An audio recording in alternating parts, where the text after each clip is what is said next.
This is another metric of how we've grown, just total revenues, gone from about 800,000 to about 2.5 million in a 5-year period. If you work that out, compounding, it's something in excess of about 30% per year, which I think is just another measure of how we've grown during the last few years.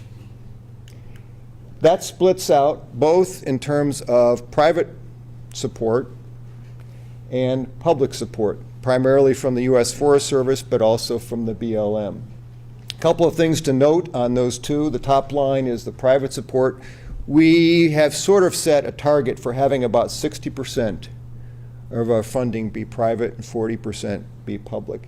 The big blip in 2008 in that blue line you see, that was the First Mile campaign. So we had a one-time increase in donations to support our First Mile campaign, which is why you see a big jump up in 2008 and a slight decline in 2009. If you look at the red line, the government grants, the big jump in 2010, as you might expect, is the stimulus money. We do have some business to conduct here today, and I'm pleased to say we have elected 3 members of the Board of Directors. Scott Jacobsmeyer for his first term from near Austin, Texas. Scott is a thru hiker, was a thru hiker, I guess you always are a thru hiker once you do it, is joining the board for the first time. We have re-elected Barney Mann from San Diego, a retired attorney, and who is also a thru hiker. And also for his third term, Rick Thalhammer, joining us from right here in Sacramento, California. The board at its January meeting elected the officers for the coming year. They are Terry Shettle, who will be our new board chair, David Allen from Seattle, who is vice chair, and continuing as secretary and treasurer will be Christy Corzine. These are the remaining directors. We currently have 13 directors. Since everybody asked the staff to stand, could I get the directors of the organization to just stand up for briefly so people can see you?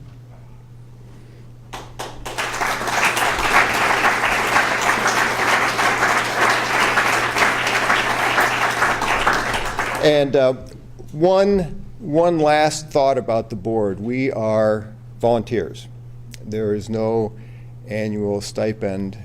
We pay our expenses, we pay our travel, we pay our lodging, and we pay our meals. And those of you who just thought that you get what you pay for, you're all forgiven. But we are volunteers, and we're proud to be associated with the PCTA. And now I'm going to introduce our always outgoing, incoming chair, Terry Shettle.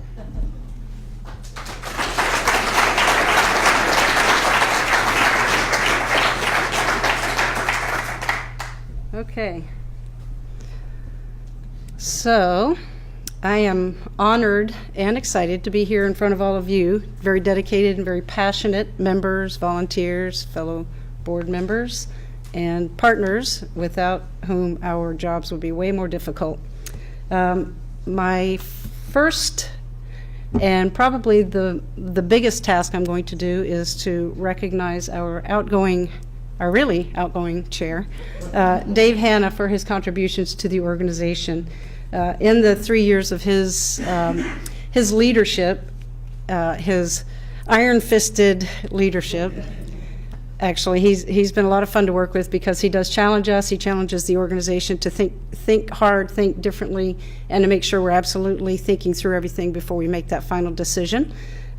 Because of that, we've seen extreme growth where the organization is structured much more efficiently, and I think we have a great setup for the future. So I'm excited to see what we can build on with our current situation that Dave built. So some of the things that Dave accomplished under his leadership, directly and indirectly, he talked about the Keene Creek project, and he was a pretty big driving force behind that decision that we would go forward and actually take on the campaign to protect that. It did actually happen. It just closed, as he talked about, and he is a big reason why we've done that. And the cash reserve, apparently, his very first action as the board chair was to create this cash reserve to, again, protect us for the unknowns and prepare us for the knowns that we will want to incur. That was in 2007, so that was his very first action item as board chair, and we are now at $125,000 in this cash reserve, and that's a huge accomplishment. Some of the other things of note, Dave has only missed one board meeting. That is always challenging in this day and age where everybody's got way too much on their plates. He only missed one, and that's a big deal as well. He helped us establish a 401k for our staff, moved the Sacramento office to this beautiful facility and all the amenities that we're now able to offer and live within. He developed and helped us update the bequest policy, our investment policy, endowment policy, record retention, donor privacy, the PCTA's first employee handbook. Those are all very big infrastructure things that are important to the growth of an organization. He helped us develop the land protection plan and completed the first PCT inventory. Again, another huge building block that we will all hopefully grow from. Updated the PCTA strategic plan and developed the PCTA's first multi-year budget, which I will talk about more later in the presentation. Another big milestone for us. And for that, Dave, please step up here and receive a little. You are not. There you go. On behalf of the entire organization and the staff and board of directors, we'd like to. It's awfully big for my Rolex watch. Yeah, well, there you go. Thanks, Thank you. Dave. All right.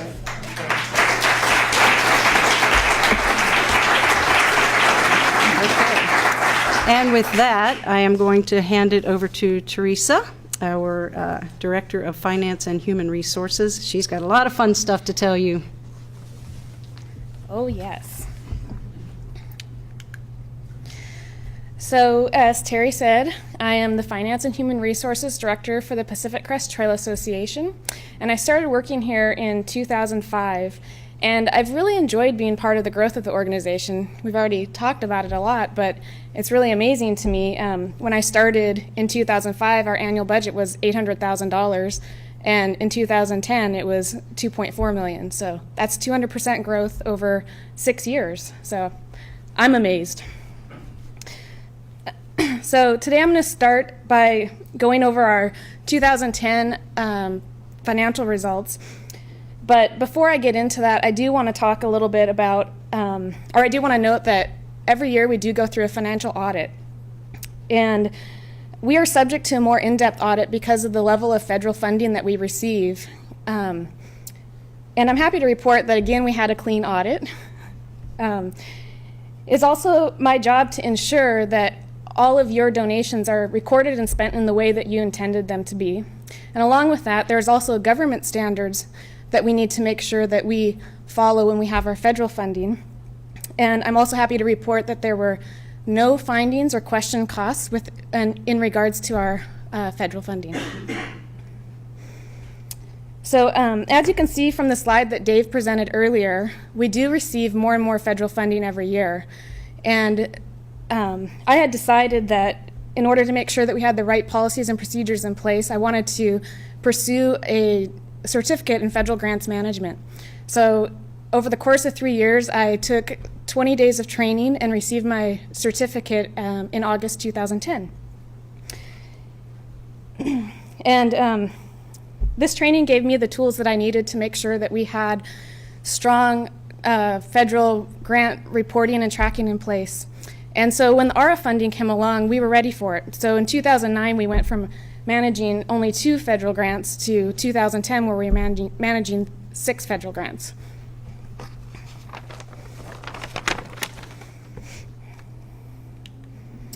So this slide shows our audited results, or our financial results for 2010. And the first column is our actual results. And this is what the audited results look like. So you can see that our total revenue was about 2.5 million, and 50% of that came from private sources, and the other 50% came from government sources.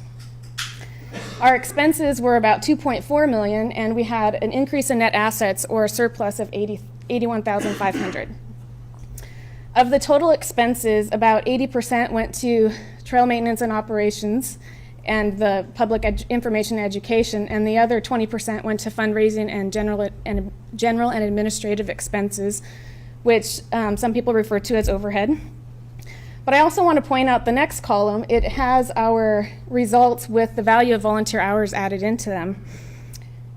Our auditors don't let us add those into the results, but I think it's important to look at it this way because it paints a more accurate picture of what's going on in the organization. We consider the value of the volunteer hours a really important part, or a really important contribution to the organization, because without the volunteers doing the work, that's something that we would have to pay for. If you look at it this way, you can see that 89% of the expenses go into the programs and only 11% go into the overhead. So Dave already talked with you about what our revenue results look like, the trends, so I'm going to show our expenses. When you look at this graph, it breaks the expenses down by functional expenses, what we refer to it in accounting, and the top line is trail maintenance and operations, the red line.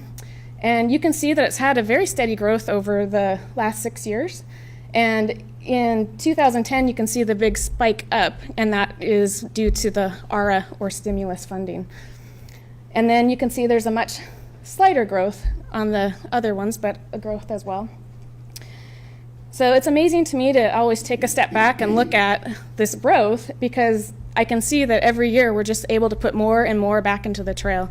So I'm really happy to share that with you. So now I'm going to hand it over to our agency partners, Beth Boyst with the Forest Service and Mark Conley at the BLM.